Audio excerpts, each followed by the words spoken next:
All right, everyone. Thanks so much for helping me reach 100 subs. I would like to say that I am excited, but the thing is, that is a minimal goal of mine. I want to reach 1,000, 10,000, 100,000, and of course, I'm not going to sit down and celebrate because, as you know, click the link above for that video, and I'll explain to you why celebration is a losing mindset. So, I want to take it back to the foundation of my channel, which was, of course, real estate in itself. Because I've been on a streak of videos revolving around personal development, mindset, and a couple things relating to perspective. So after being in a business for over a year now, I've come to understand there are certain systems and procedures that you must utilize for you to follow up with a lead effectively.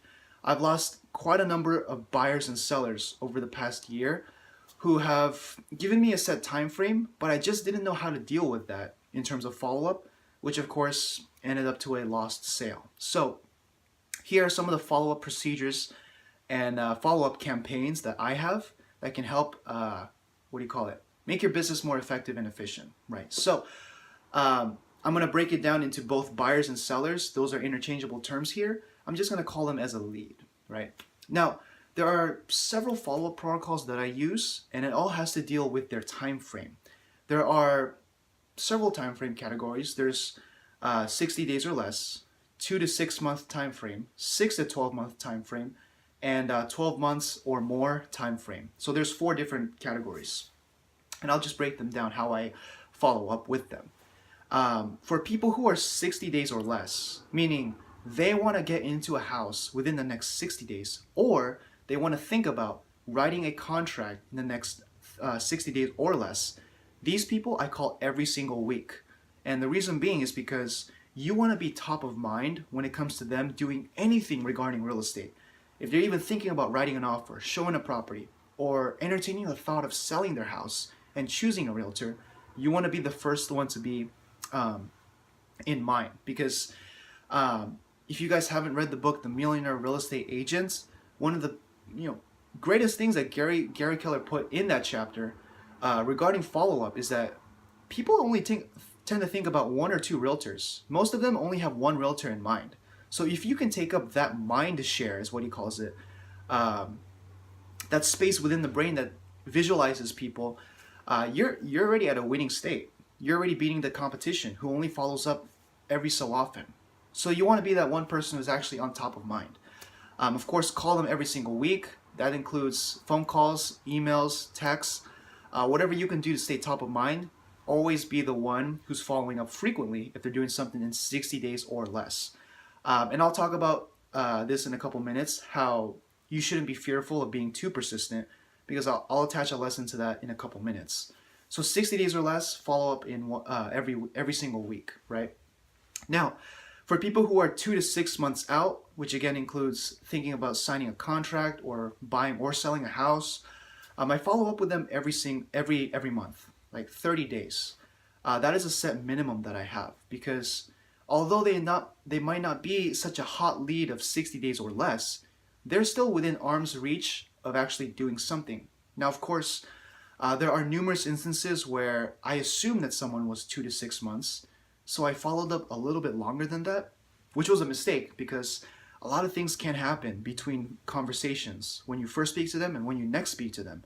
There could be a divorce, there could be a job transfer, there could be a certain death in the family. You never know.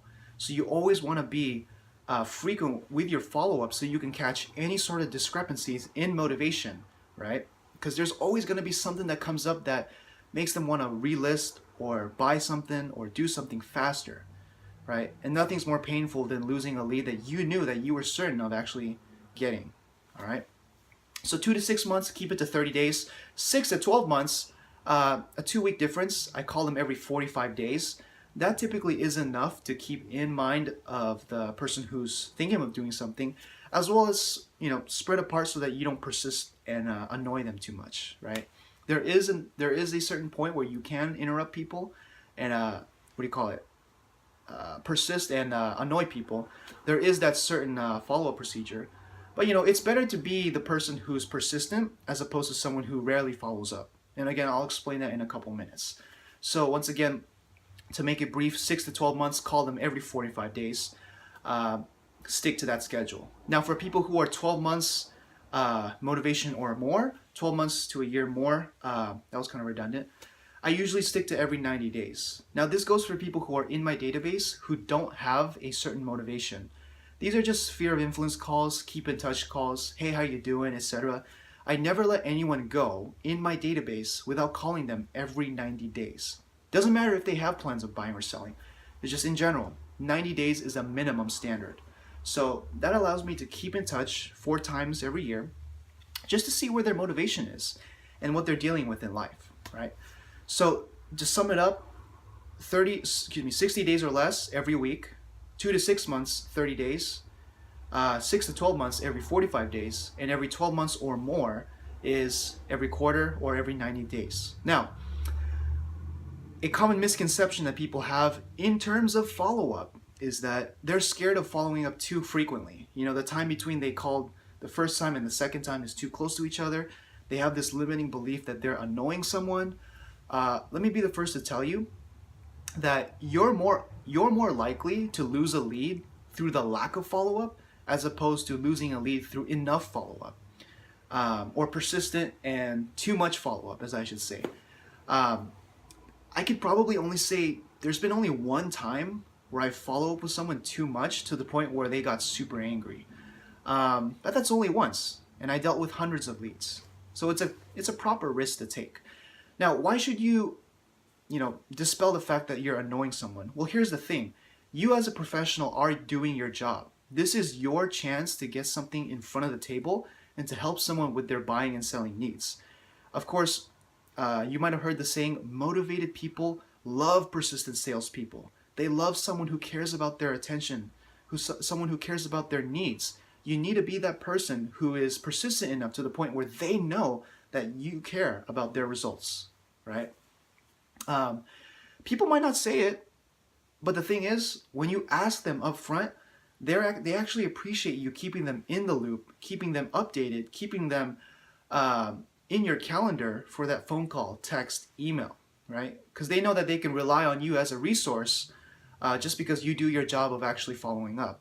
To my knowledge, most realtors don't do a good job of following up. They typically give up before the third contact, whatever that statistic is. Truth is, it takes about 8 to 12 reach outs, phone call, text, whatever, to actually able to have a conversation with someone. So you must get over the fear of actually persisting too much to the point where you might annoy them, right?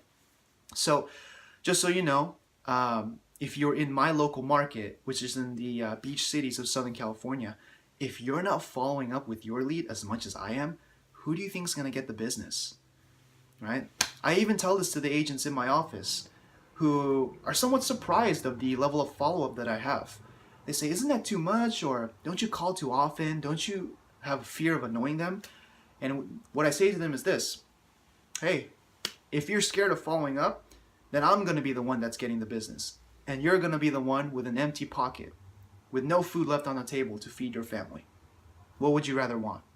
And that kind of gets them in the right perspective, right? So, as always, this was a somewhat decent long video relating to real estate. If you have questions about my follow-up protocol and where I learned it from, leave a comment below. I'll be happy to answer any comment. I read all of them. I answer all of them. So let me know if there's anything I can do to help you guys. As always, stay tuned for the next one.